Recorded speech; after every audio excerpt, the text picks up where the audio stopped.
Wild card weekend in the NFL came and went. We had some amazing playoff games. Almost all of the playoff games were really, really competitive, except the Texans and the Steelers at the very end. But let us recap each and every one of these picks. I did not have a good week. 2 for 4. Two of them hit, four of them lost on my side. But hey, those are the playoffs. Sometimes you win, sometimes you lose. We got a lot smaller of a sample size, so we'll see what we're able to do next week, but let's recap some of these games. So I had the Rams minus 10.5 at the Panthers. The Rams won, but did not cover. I did think the Rams would both win and cover. And ultimately, that spread came down to a few missed plays from the Rams. There was a muff punt that they got, no points there. Drop pass from Puka at the end of the first half, potential points that the Rams didn't capitalize on there as well. And that really, really was the driver for not covering the spread, or for the Rams to not cover the spread in this game. Bryce Young on the Panthers did a good job. He had a great game, and he earned himself a contract extension per rumors. It seems like the Panthers are going to pick up that 50-year option for Bryce Young, and he had the best year of his career. Statistically, there are new highs in passing yards, touchdowns, completion percentage, and passer rating. So Bryce Young had a great year, won the NFC South, and he was very proficient in late game situations. So the Panthers seem like they're opting for that 50-year option, and it actually makes sense. You know, you may fault Bryce Young and, you know, his ceiling and all those good things, but if you look at this division, it's a relatively weak division. They are not consistently competitive. So why would you reset your QB position, arguably the most important position in the game of football, in this division, when with Bryce Young you're able to beat the Bucks? They didn't in week 18, but beat the Bucks at least once and win the division like they did this year and earned themselves a spot in the playoffs. Now the Panthers, the reason I chose that humongous 10.5 spread with the Rams was the Panthers is like that one friend you invite to a hangout. You don't know if they're going to show up, but if they do, you know you're going to have a great time. That is the Panthers. They did not show up the week before against the Bucks. The Bucks won that game, and that did not sit well with me. But they did, to some extent, show up against this Rams team and really had the Rams on the edge of their seats up to the final drive of the game. But sometimes that's how the cookie crumbles.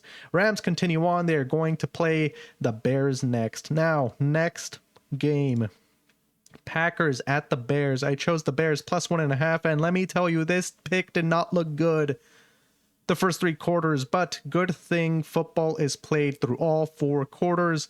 And let me tell you something. I do not care what some of you said. This is coming off strong, but this is playful. I read some comments that you guys said that the Packers and the Bears, they are both adjusted to this weather, and I expected this to be a snowy game, and it wasn't. It was cold. There were a little bit of snow flurries here and there, but not anything crazy. But I don't care what you guys said. The weather does affect these football games, even if these teams, both of these teams, are acclimated to this weather, because it was cold and you saw it from a receiver perspective. There are lots of drops from both sides, the Bears and the Packers, lots of drop balls that would have been layups in normal weather. So I do not care what you guys say. I do. But in this instance, I'm going to say that I was right in terms of the weather, even though it was not a snow game, and that it did impact this game and some of the drops that those receivers have. It didn't sway it one way or another, but it did impact some of the plays in this game. You have to remember that man is not above nature.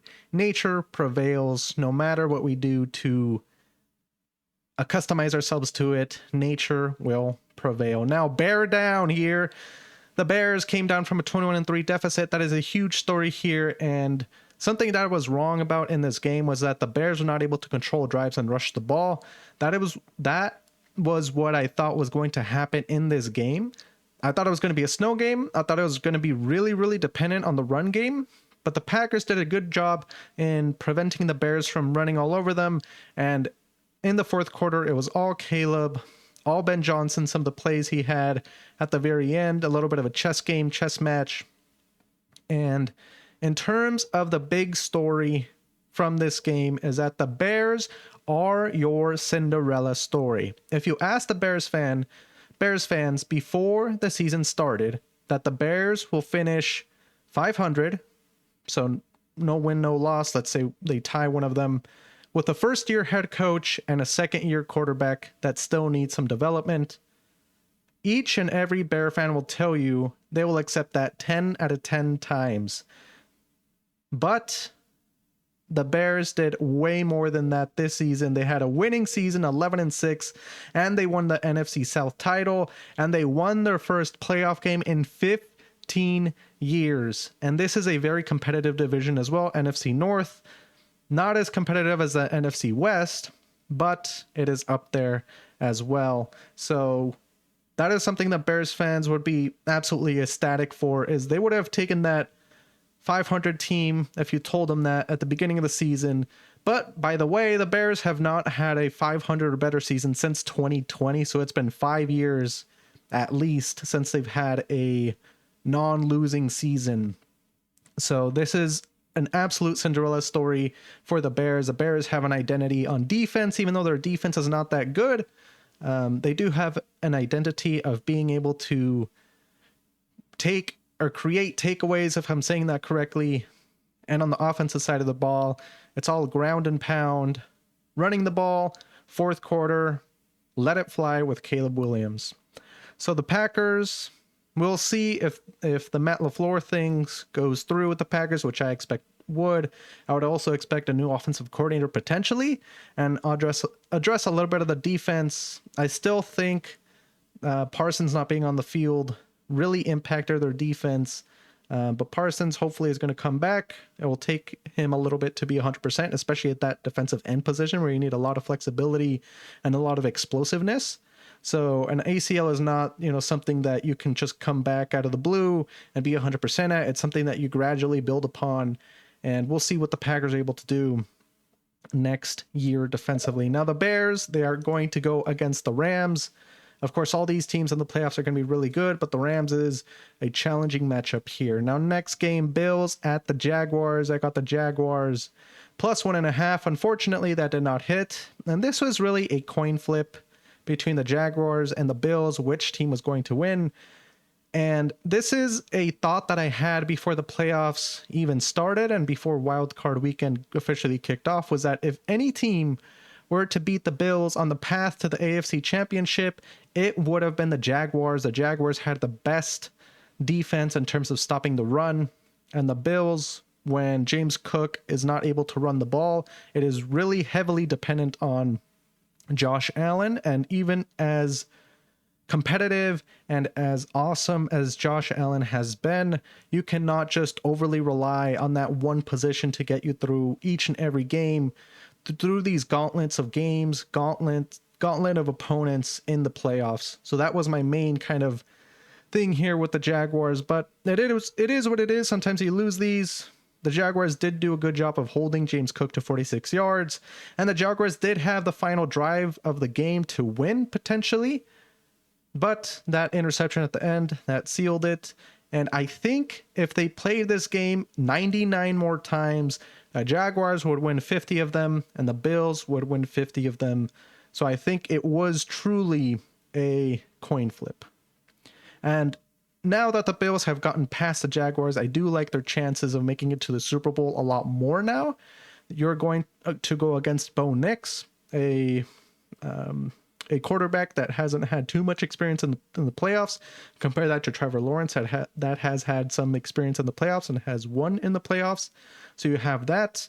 And then potentially also on the other side, you have Drake May, who is doesn't have a lot of experience in the playoffs either. And CJ Stroud struggling with the offensive side of the ball. So I think the Bills have a much better chance now that they got past the Jaguars to make it to the Super Bowl, at least in my opinion. Now the Bills are going to go against the Broncos. A really, really great defense. I personally do not like the Broncos offense, but we'll see how that game goes. 49ers plus 5.5 at the Eagles. Now, this was a game that I thought the Eagles would actually win. I just took the spread with the 49ers because I didn't expect the Eagles to blow out this 49ers team, even though the 49ers was very injured, and the Eagles were very fresh. I just thought with the offensive struggles that the Eagles had, that it was going to be a much closer game than this spread kind of anticipated. And I was right here. Coaching does matter. When I said in my picks between this 49ers and this Eagles team that coaching matters, the coaching staff for the 49ers are able to do incredible things with the personnel they have, and the Eagles are not able to make that impressive roster that they have work. And the 49ers, this was an impressive win. Do not get lost in the inability of the Eagles offense to drive the ball downfield. These were the facts of the matter. The 49ers were severely injured heading into this game, and the Eagles were very fresh. Two linebackers on the 49ers team that played the game were not with the team a month ago. That is absolutely incredible what they're able to do.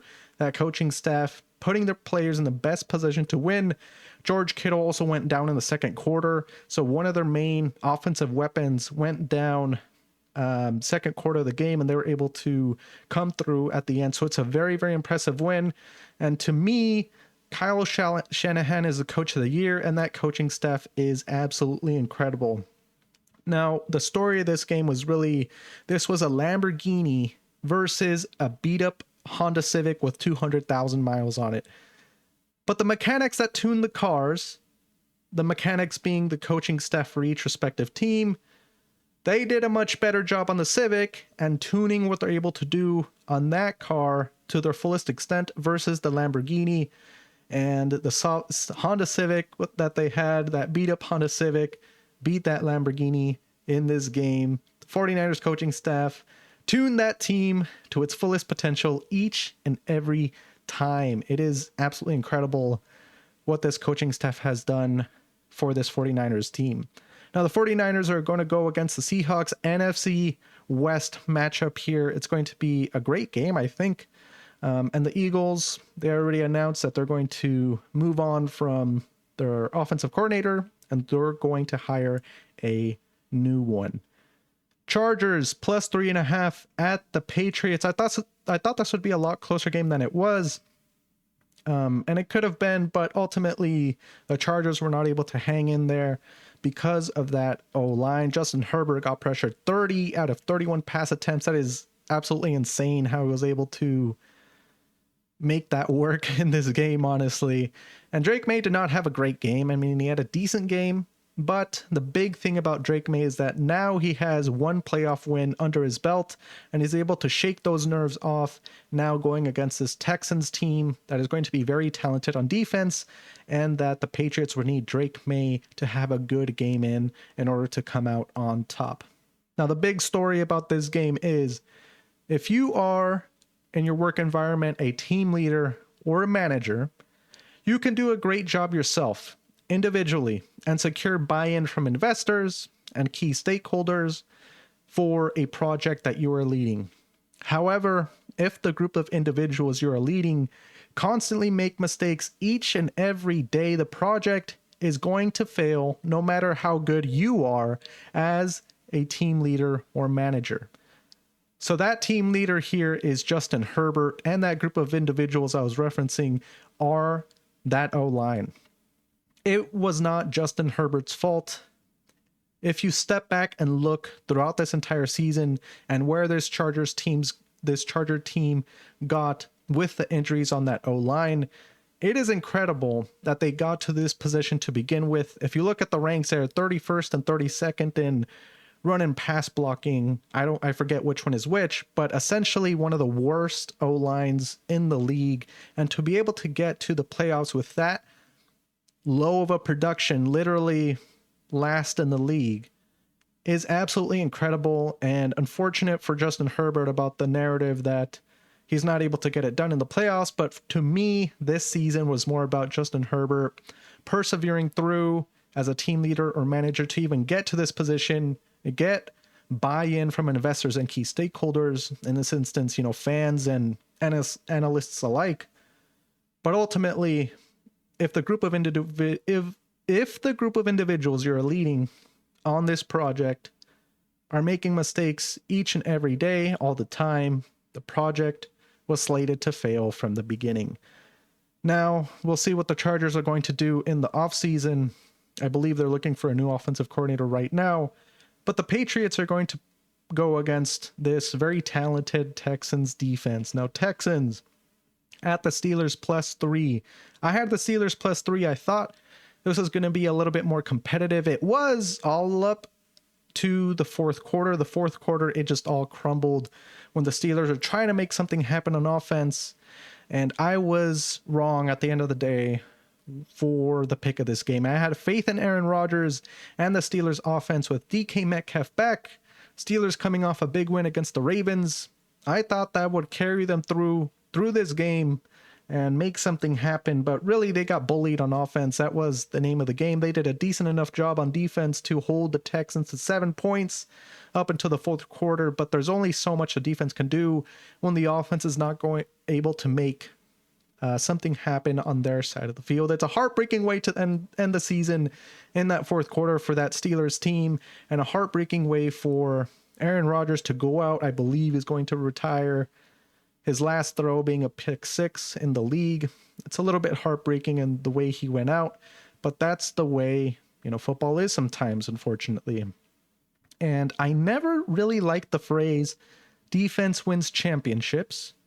And I personally like watching defenses, but without any offense, you have no chance of winning the Super Bowl or winning these important games. You really don't. We saw it with the Steelers. They had a talented enough defense, able to keep the Texans off the field for the most part on offense. But without an offense, you're just not able to complement that defense and ultimately get points on the board, which you need to win the game. Don't get me wrong, Aaron Rodgers did a great job this season working with this limited offense and often dormant defense. The defense being the most paid defensive unit in this league and one of the oldest. So they're really up and down when it came to games because they were injured a lot of the time, or just because of the age that they have on that defensive side of the field, they weren't able to give 100% each and every game. So what's next for these teams? The Texans, they're now going to go against the Patriots and the Steelers. They are looking for a new head coach now. Mike Tomlin no longer with the team. And I believe that also means Aaron Rodgers is going to retire. So let me know what you thought about these games. Wild Card weekend was awesome. Onward to the divisional round of the playoffs.